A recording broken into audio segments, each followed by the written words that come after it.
Welcome to Bicol University!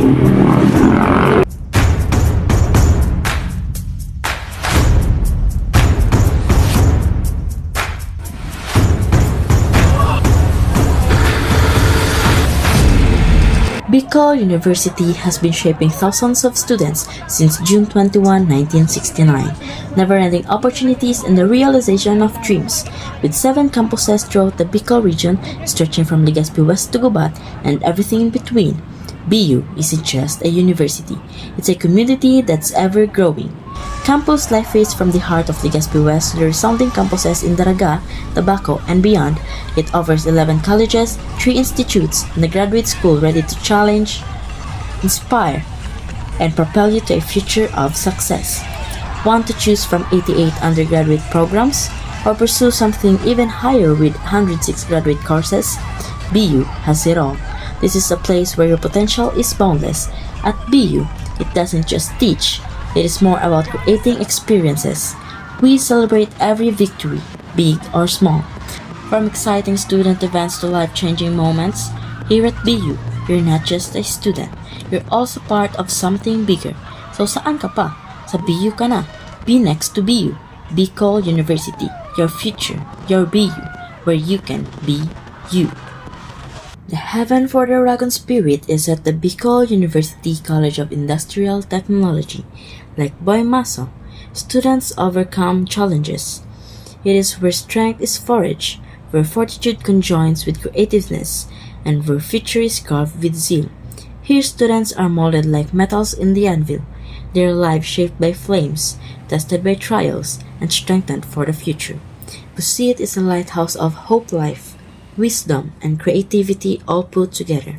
In here, you are more than just a student. You are an Oragon waiting to face the world and create your legacy.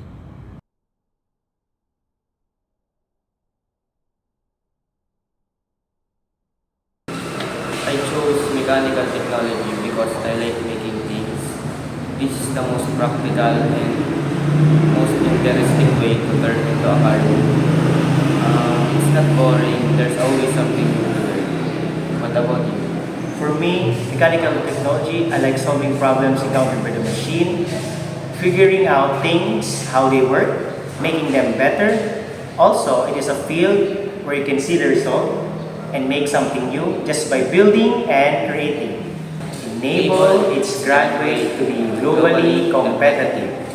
Mechanical Technology is a fascinating program in the College of Industrial Technology offered by Bicol University. This program develops students to become practically skilled, excel globally, have a theoretical knowledge, have a sense of professionalism, and prepare them to bridge the gap between machinists and engineers.